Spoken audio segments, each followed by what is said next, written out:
Salut à toi le matheux qui s'ignore. Aujourd'hui, nous allons apprendre à résoudre une équation. Un tour de magie. Il y a plusieurs sortes d'équations, mais au programme du brevet, donc de la troisième, il y en aura trois. On va essayer de faire les trois aujourd'hui dans le temps imparti d'une dizaine à 12 minutes par vidéo que j'essaie de me fixer. Donc il va falloir être assez rapide. Je risque d'aller peut-être un peu vite dans mes explications. J'espère que tu vas comprendre. Si ce n'est pas le cas, n'hésite pas à faire pause, à revenir en arrière, à re-regarder les explications, les exemples qu'on va donner, et je pense qu'à la fin de la vidéo, tu vas tout comprendre. Premier type d'équation, ce sont les équations qu'on appelle du premier degré. Qu'est-ce que c'est une équation du premier degré et pourquoi on les appelle comme ça? Une équation du premier degré, en fait, c'est une équation où il y aura des x et des nombres, mais c'est tout. Pas de x au carré, pas de racine de x, pas de 1 sur x, voilà, juste des x et des nombres. Il peut y avoir des nombres devant le x aussi. Et en fait, on appelle ça premier degré parce qu'il n'y a que x, il n'y a pas d'exposant quelque chose, c'est juste x. Il existe des équations du second degré où tu auras des x au carré, des équations du troisième degré où tu auras des x exposant 3, etc. Tu as compris le principe. Donc là, c'est des équations du premier degré avec juste des x et des nombres. Donc, par exemple, 5x plus 2 est égal à moins 3x moins 4. Ceci, c'est une équation du premier degré. En fait, toutes les équations du premier degré sont de la forme ax plus b égale cx plus d. Un nombre avec x, un nombre tout seul, et il peut y avoir nombre avec x et nombre tout seul de l'autre côté. Bien sûr, parfois, ces nombres a, b, c, d, là que je viens de dire, peuvent être égaux à 0, donc il n'est pas obligé qu'il y ait tout ça. Si j'avais juste 5x plus 2 égale moins 3x, et qu'il n'y ait pas le moins 4, c'est quand même une équation du premier degré, même s'il n'y a pas cx plus d. Il faut faire attention à ça, il ne faut pas que ça vous bloque. Des fois, il y aura un juste direct 2x égale une valeur, c'est quand même une équation du premier degré. Mais il y aura des étapes à moins puisqu'il y aura moins de valeurs. En fait, là, c'est la plus complète possible. Je vais vous expliquer comment les résoudre. S'il y a des équations, si vous rencontrez des équations avec moins d'éléments dans l'équation, ben, vous aurez peut-être des étapes à moins, c'est pas grave, que ça vous perturbe pas. Une équation, c'est quelque chose où il y a une inconnue, ici c'est x, et un signe égal. Et ce signe égal, il sépare l'équation en deux parties. Ici, avant le signe égal, et ici, après le signe égal. Ces deux parties, elles ont un nom, on appelle ça des membres. Donc le membre de gauche pour celui qui est à gauche, le membre de droite pour celui qui est à droite. Et en fait, à chaque fois qu'on veut changer une valeur de membre, qu'on veut la passer d'un autre membre, ben, il suffit de la faire en changeant son signe. Parce que ce qu'il faut comprendre dans les équations, c'est que quand on veut la changer de membre, en fait, il faut faire son opération inverse. Donc là, c'est des valeurs qui sont additionnées tout le temps. Ça plus ça, bon, et là, c'est ça moins ça, mais en fait, le moins, c'est une addition déguisée. Hein. On aurait pu écrire plus, moins 4. Ça reste une addition. Mais en fait, l'inverse d'un plus, c'est un moins.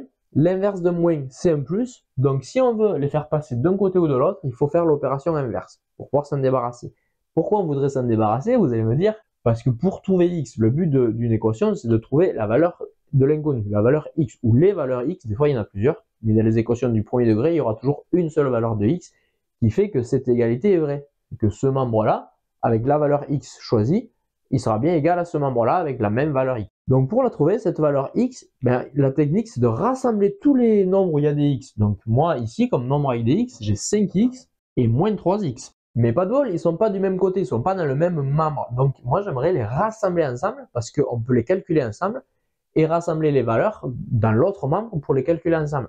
Parce qu'il n'est surtout pas autorisé de calculer des x avec des nombres. Ne faites pas cette erreur, ne me calculez pas 5x plus 2 égale 7x, interdit. Parce que on ne peut pas additionner des torchons et des serviettes. On n'additionnera pas les x avec des nombres. On peut additionner des x avec d'autres x, celui-là avec celui-là on peut, des nombres avec des nombres, des x au carré et des x au carré, pourquoi pas, là il n'y en aura pas, mais que des choses de même catégorie. Pour les additions et les soustractions, hein, je parle, parce que pour les multiplications, c'est autre chose. Pour pouvoir les additionner, il faudrait qu'ils soient tous ensemble, du même côté. Donc ceux qui sont dans la même catégorie, les x avec les x, on va les additionner d'un côté, et les nombres avec les nombres de l'autre côté. Donc en principe, on aime bien mettre les x côté gauche, les nombres côté droit. Ça changerait, vu que c'est une égalité, on peut le mettre d'un côté ou de l'autre. Mais par habitude, on le fait comme ça, donc on va le faire comme ça. Donc 5x, ben, il est déjà là, pas de souci, il est déjà du bon côté. Mais moi, j'aimerais que mon moins 3x vienne du même côté que le 5x pour pouvoir les additionner ensemble. Et c'est là où on va utiliser la méthode que je vous ai dit. Moins 3x, au lieu de l'ajouter de ce côté, on va lui changer son signe et on va l'ajouter de ce côté-là. Il était négatif, moins 3x, il va donc devenir positif. Il faut faire bien attention à ça. Ça devient 5x plus 3x et non plus moins 3x, parce qu'il a changé de côté. Et on va faire pareil avec les valeurs. On a notre moins 4 qui est déjà côté droit. Lui, pas de souci, il est du bon côté. On le laisse moins 4. Mais ce 2 là, ben, on va le faire passer du même côté que le moins 4 pour pouvoir le calculer avec. Et donc, même technique, il était positif. Il va donc passer de ce côté-là en négatif. Il faut faire attention aussi à ça. Comprenez bien cette technique. Si vous n'avez pas compris, mettez pause. Revenez un peu en arrière et réécoutez bien l'explication, c'est super important d'avoir compris ça. 5x plus 3x, maintenant on peut les calculer. On a 5, quoi que ce soit, on s'en moque en fait ce que c'est un x, ça peut être ce qu'on veut. Mais on en a 5 des x et on lui en ajoute 3. Ben, il nous en reste combien au total? Il nous en reste 8. 5 plus 3, ça fait 8. Donc on aura 8x en tout. On n'oublie pas le x bien sûr, mais 5 plus 3, ça fait 8, on peut les calculer. Et de l'autre côté, moins 4, moins 2, on en a 4 en moins et on en enlève encore 2, ben on en aura 6 en moins. Donc on aura moins 6. Et on se retrouve à cette étape. Et là, attention, on a 8x égale moins 6. On ne veut pas 8x, on veut x tout seul. Donc il va falloir enlever ce 8 pour le faire passer de l'autre côté. Pour avoir que x. C'est ça qu'on voudrait. Nous, on veut que du x tout seul ici. On ne veut pas 8x. Mais c'est là où il ne faut pas se faire avoir. J'ai beaucoup d'élèves qui me disent, ben 8, c'est positif, je le passe là-bas en moins 8. Mais non, parce que c'est pas plus 8 qu'on fait, on fait pas 8 plus x là, ou plus 8 plus x. On fait 8 fois x. Quand il n'y a rien entre un nombre et un x, c'est sous-entendu qu'il est multiplié. On fait 8 fois x. En fait, on en a 8 des x, et au total, tous ces 8, ils valent moins 6. Si on n'en veut que, ben ça vaudra 8 fois moins. Puisque pour passer de 8x à x tout seul, on a fait une division par 8. X tout seul, c'est sous-entendu 1x. Hein. Il n'est pas obligatoire, le 1, on le met en principe pas, mais c'est 1x. C'est pas 0x, et comme j'entends des fois, attention, c'est 1x. Donc 8, on passe à 1. En fait, on divise par 8. Et on revient à ce que j'ai dit tout à l'heure. L'inverse d'une addition, c'est une soustraction. L'inverse d'une soustraction, c'est une addition. C'est pour ça que le moins il est devenu plus et le plus est devenu moins. Par contre, l'inverse d'une multiplication, c'est une division. Donc ce 8 qui est multiplié par x, si on veut l'enlever pour le faire passer là-bas, il faut le faire passer en divisé. Faites bien attention à ça. Ça devient donc moins 6 sur 8. Et là, on ne change pas le signe. Vous voyez, 8, il reste 8. Parce qu'on change le signe si on fait une addition ou une soustraction. Si on fait une multiplication, ça se transforme juste en division, mais c'est tout. Il n'y a pas de changement de signe. Donc ça, c'est les deux erreurs que je vois couramment. Il faut faire très attention. Le 8, il passe en dessous sans changer de signe. Il passe juste en divisé. Le trait de fraction, ça équivaut à un divisé. Donc le fois devient un divisé. Sans changer de signe, et c'est pas 8 divisé par moins 6, mais moins 6 divisé par 8. On divise toujours par la valeur qu'il y a devant le x. La valeur qu'il y avait toute seule, divisée par la valeur qu'il y a devant x. Pourquoi c'est important de faire ça? Parce que bien sûr, 8 sur moins 6 ou moins 6 sur 8, ça fait pas du tout le même résultat. Et comment vous pouvez le retenir?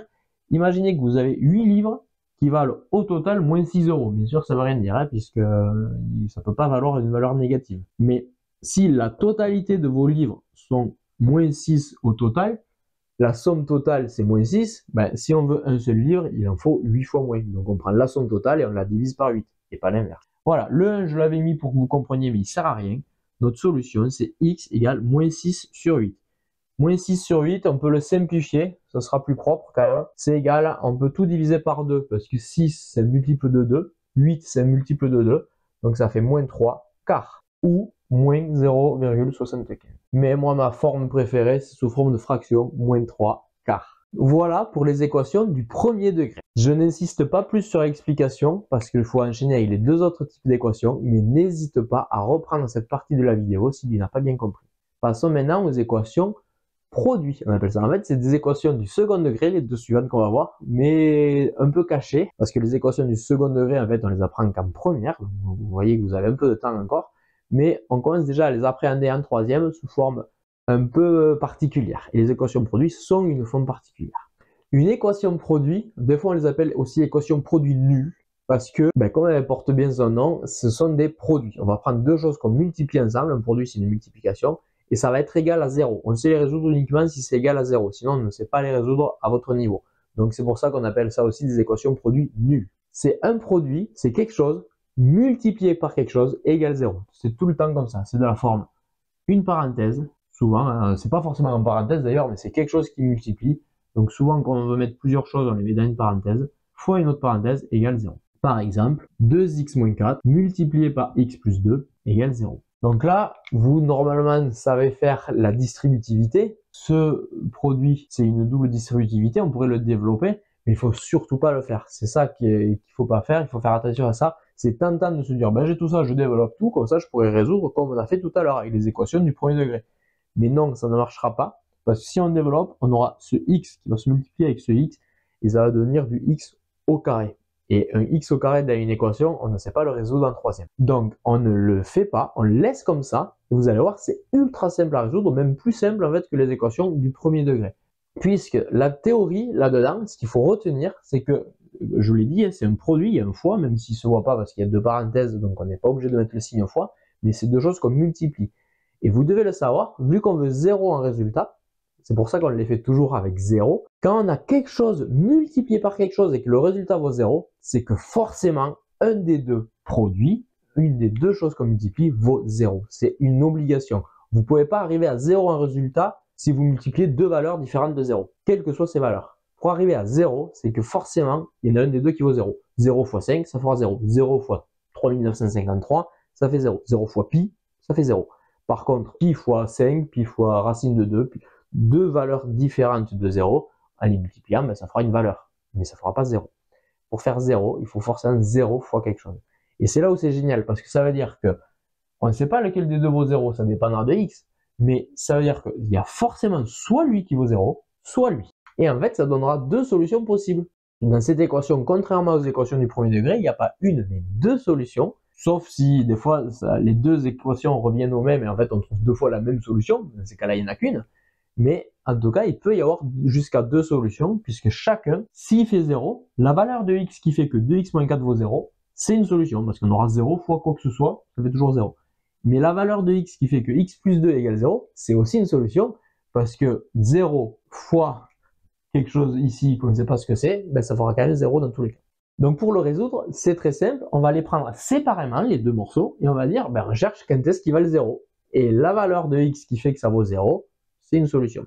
Et on va se ramener à des équations du premier degré, mais plus simples. On va dire, soit c'est lui qui vaut 0, on ne sait pas lequel des deux vaut 0, les deux sont possibles. Donc soit c'est lui, 2x moins 4 vaut 0, ou alors c'est lui, c'est l'un ou l'autre. Donc on va résoudre les deux, on va avoir deux équations, 2x à la fin, et ce sera nos deux solutions. Donc on le résout comme on a appris, sauf que là, vous n'avez pas ax plus b égale cx plus d, comme on a fait dans le début de la vidéo, on a juste égal 0 directement. Donc ça sera plus rapide. Il suffit de séparer le truc où il y a x et le truc où il n'y a pas x. Donc le 2x, je le laisse là.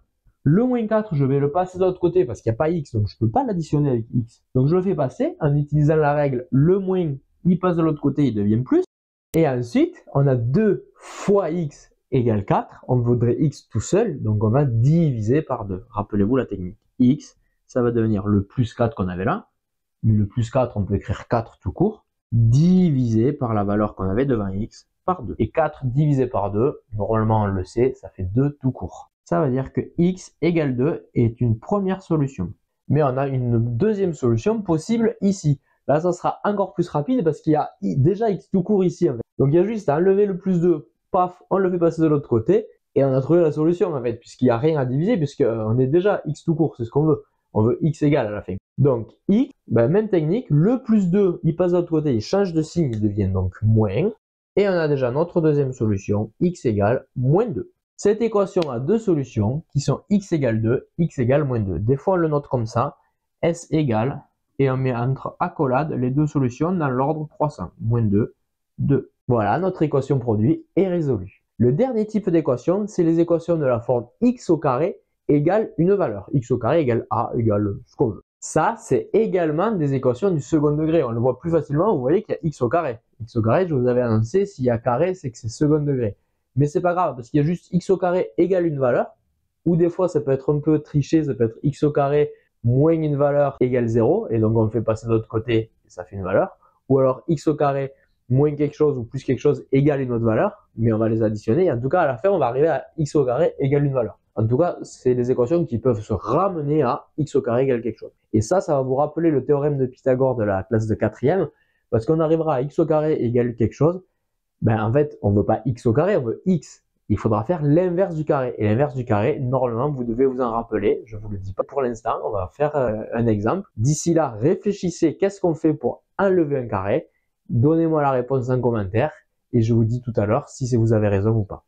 Exemple, x au carré égale 25 par exemple. On ne veut pas x au carré, mais x. Donc c'est très facile. L'outil à utiliser, c'est la racine carrée. Mais, et il y a un piège énorme, vous allez devoir faire très attention. Si on veut x tout court, c'est notre cas, ben en fait, il faut enlever le carré. Pour enlever le carré, il faut prendre la racine carrée du nombre qui était là, 25.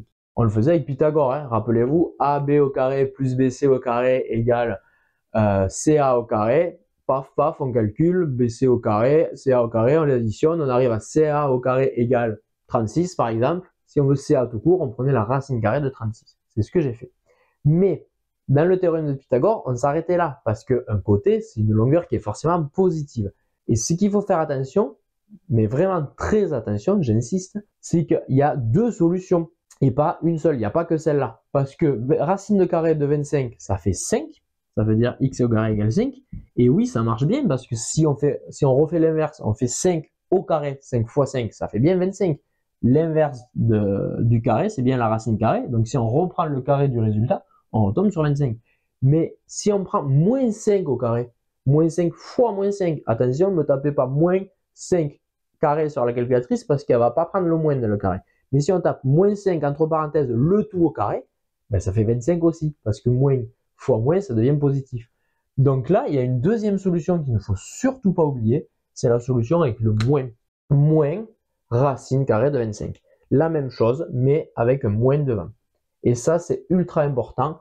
Ça fait deux solutions qui sont la positive et la même, mais en négatif. Et moins racine carrée de 25, ça fait moins 5. On peut faire le calcul de la racine carrée qui fait 5, toujours pareil, mais avec le moins devant. Donc on a bien deux solutions, x égale 5, x égale moins 5. Si on fait le calcul, faites-le si vous ne me croyez pas, hein, testez. Moins 5, vous mettez bien des parenthèses autour de moins 5 parce que c'est tout ça qu'on va mettre au carré. Vous le tapez à la calculatrice, moins 5 entre parenthèses le tout au carré et vous trouverez bien 25. Donc on a bien x au carré, ce nombre-là au carré qui retombe sur 25 qu'on avait au départ. Voilà, on a appris à résoudre les trois types d'équations qu'on voit en troisième. Je les résume, les équations du premier degré, où il faut d'abord rassembler les x d'un côté, les nombres de l'autre, les calculer ensemble, puis diviser par le nombre qui est devant x. Les équations produits nuls, quelque chose fois quelque chose égale 0, ben c'est le premier qui vaut 0 ou le deuxième qui vaut 0. Et les équations de la forme x au carré égale a, il faut prendre la racine carrée du a, en fait, du nombre, ou moins la racine carrée. Juste pour terminer, on va en faire un dernier vite fait sur ça, mais différent pour que vous voyez qu'il y a d'autres possibilités. Et après, on passera à l'exercice du jour. Admettons, j'ai pas x au carré égale 25, mais x au carré moins 16 égale 9. Soyons fous, pourquoi pas? Ben là, on veut se ramener à x au carré égale a. C'est le but de ce type d'équation et c'est que comme ça qu'on sait les résoudre. Parce qu'on pourra prendre la racine carrée du a, du nombre qui est tout seul. Mais là, c'est pas le cas. On a bien x au carré égale quelque chose. On pourrait prendre la racine carrée, mais on a ce moins 16 qui se gêne. Donc il faut d'abord passer le moins 16 avec le 9 pour les additionner. Et ensuite prendre la racine carrée. Donc en fait, on fait un mix entre les équations du premier degré et les équations de la forme x au carré égale a. X au carré, ben, il est très bien ici, on le laisse. Par contre, le moins 16, on va le passer là-bas en... Et oui, vous avez raison, en plus 16. Donc on garde le 9 qui était déjà là, et le 16, on le passe en positif. Ça fait x au carré égale 9 plus 16. Celui qu'on fait bouger, c'est le 16 qui change de côté, il change de signe. 9 plus 16, ça fait 25, et on se ramène exactement au même cas que tout à l'heure. Les solutions sont 5 et moins 5, comme on a fait tout à l'heure.